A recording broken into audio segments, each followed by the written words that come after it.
इन खबर यूपी में आप सबका स्वागत है। मैं हूं हसीन अहमद। स्वामी प्रसाद मौर्य ने जिस तरह से रामचरितमानस के खिलाफ विवादित बयान दिया और बयान देने के बाद जिस तरह से राजनीतिक हलकों में, तमाम राजनीतिक हलकों में उनके खिलाफ बयानबाजी का दौर शुरू हुआ, कुछ लोग उनके समर्थन में भी आए। कई जगह हमने ये चीजें भी देखी हैं कि किस तरह से रामचरितमानस की प्रतियां भी जलाई गई हैं। उसके साथ ही साथ कुछ लोगों ने इस बात की मुखालिफत की कि जो वो कर रहे हैं वो वाकई बंटवारे की राजनीति है। इससे समाज में एक किस्म का बंटवारा पैदा होगा और इससे किसी का भला नहीं होने वाला।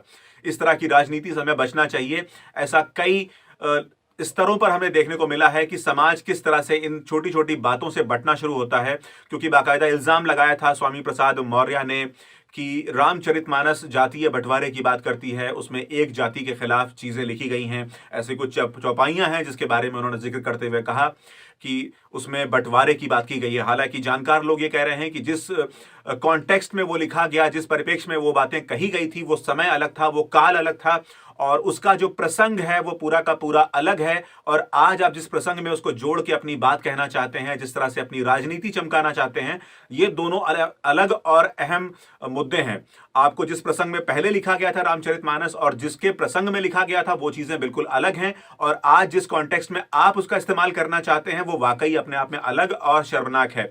इस पूरे मामले को जिस तरह से समाजवादी पार्टी भुनाना चाहती है और अपनी उत्तर प्रदेश की सियासत को चमकाना चाहती है, वहीं उसके साथ ही साथ समाजवादी पार्टी ने बाकायदा स्वामी प्रसाद मौर्य को पुरस्कृत करने की नीयत से राष्ट्रीय महासचिव का पद इनको दिया है। यह एक अहम जिम्मेदारी है समाजवादी पार्टी के लिए जो इनको निभाने की बात की गई है और जाहिर तौर पर एक तरह से तोहफा देने की बात चल रही थी, क्योंकि इतना बड़ा अगर आपको के सामने कोई मीडिया हाइप क्रिएट किया गया है, जिस तरह से उत्तर प्रदेश की राजनीति में फिलहाल एक किस्म की हलचल पैदा हुई है, उसके बाद काफी तौर पर फायदा देखने को मिल रहा है समाजवादी पार्टी को। ओबीसी वोट बैंक जो सबसे बड़ा वोट बैंक है समाजवादी पार्टी का, उसे लगातार अपने कोने में करने के लिए अगर जातिगत बंटवारे की बात आ रही है, अगर कहीं से भी ये चीजें निकलकर सामने आती हैं तो उसको भुनाने की बात लगातार की जा रही है।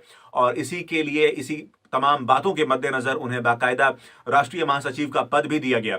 वहीं उसके साथ ही साथ आपको बताते चलें कि किस तरह से समाजवादी पार्टी के लखनऊ कार्यालय के बाहर एक होर्डिंग लगी हुई है और होर्डिंग पर लिखा है, गर्व से कहो हम शूद्र हैं। जी हां, यहां पर बाकायदा 6743 ऐसे जातियों का भी जिक्र किया गया है कि 6743 ऐसी जातियां हैं जो हरिजन समाज से आती हैं। उनका पूरा ब्यौरा दिया गया है और नीचे नाम चस्पा किया गया है उस शख्स का जिसके नाम पर यह पूरी की पूरी होर्डिंग बनाई गई है। आपको यह नाम बताते चलें, डॉक्टर शूद्र उत्तम प्रकाश सिंह पटेल। बाकायदा अपने नाम के साथ एक पद के तौर पर उन्होंने शूद्र का इस्तेमाल किया है और इससे वो अपनी बात को साबित करना चाहते हैं कि हम शूद्र हैं। इस बात के लिए एक ललकार एक किस्म की है जो होर्डिंग बाहर लगाई गई है समाजवादी पार्टी के जो कार्यालय है उसके बाहर। वहीं उसके साथ ही साथ इन्होंने अपने पद का भी जिक्र किया है इस होर्डिंग में और लिखा है, राष्ट्रीय महासचिव अखिल भारतीय कुर्मी क्षत्रिय महासभा मुंबई महाराष्ट्र। देखिए ये पूरा का पूरा वीडियो।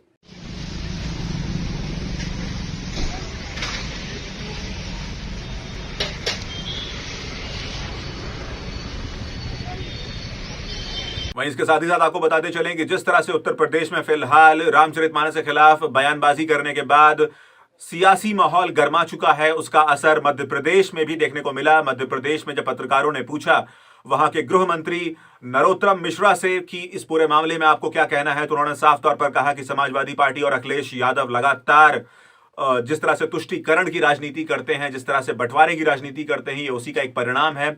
ये उसी का एक आपको देखने को मिल रहा है नजारा कि किस तरह से बंटवारा करके वो एक राजनीति अपनी चमकाना चाहते हैं, लेकिन इससे कोई फायदा नहीं होगा। और फिलहाल लगातार 2 बार उत्तर प्रदेश की विधानसभा चुनावों में उन्हें हार का मुंह देखना पड़ा। देखिए ये वीडियो। अखिलेश यादव ने समर्थन किया है स्वामी प्रसाद मौर्य का रामचरितमानस वाले। देखिए, तुष्टीकरण की राजनीति करने वाले अखिलेश जी भी हैं और इसलिए स्वाभाविक रूप से जब भी